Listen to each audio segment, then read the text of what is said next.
नगरसेवकांना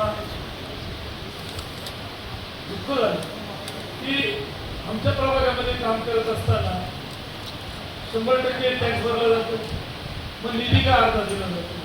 त्याच्यामुळे आम्हाला वाईट वाटतं ना. आम्हाला महापौरताई आपल्याकडनं खूप अपेक्षा आहे. जरी अंदाजपत्रक स्थायी समितीने सादर केलं असेल, त्याच्यात काही तफावत असेल तर निश्चित त्या तुम्ही भरून काढावा. सर्व नगरसेवकांना आपण न्याय द्यावा. कारण की प्रभागामध्ये काम करत असताना कामं कशी करणार आहात. 23च लोकांना निधी मिळाला नाही. खूप काही बजेटमध्ये खूप मोठी तफावत झाली असती, असंही काही झालं नसतं. मागे देखील आपण मागच्या महासभेमध्ये खेडे विकास निधीवर बोललो. 5 ते 6 तास त्याच्यावरती चर्चा झाली, पण तरी अंदाजपत्रकात खेडे विकास निधीबद्दल कुठंच काही आलं नाही.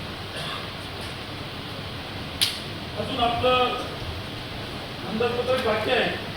ज्या ज्या गोष्टी आपण करू शकता, उत्पन्नाचे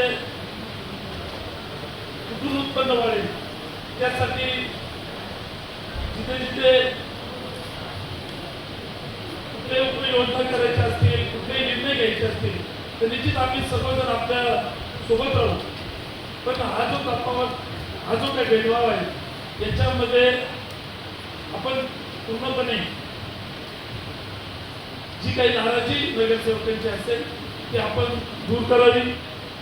प्रत्येक प्रभागाला सारखाच न्याय द्यावा.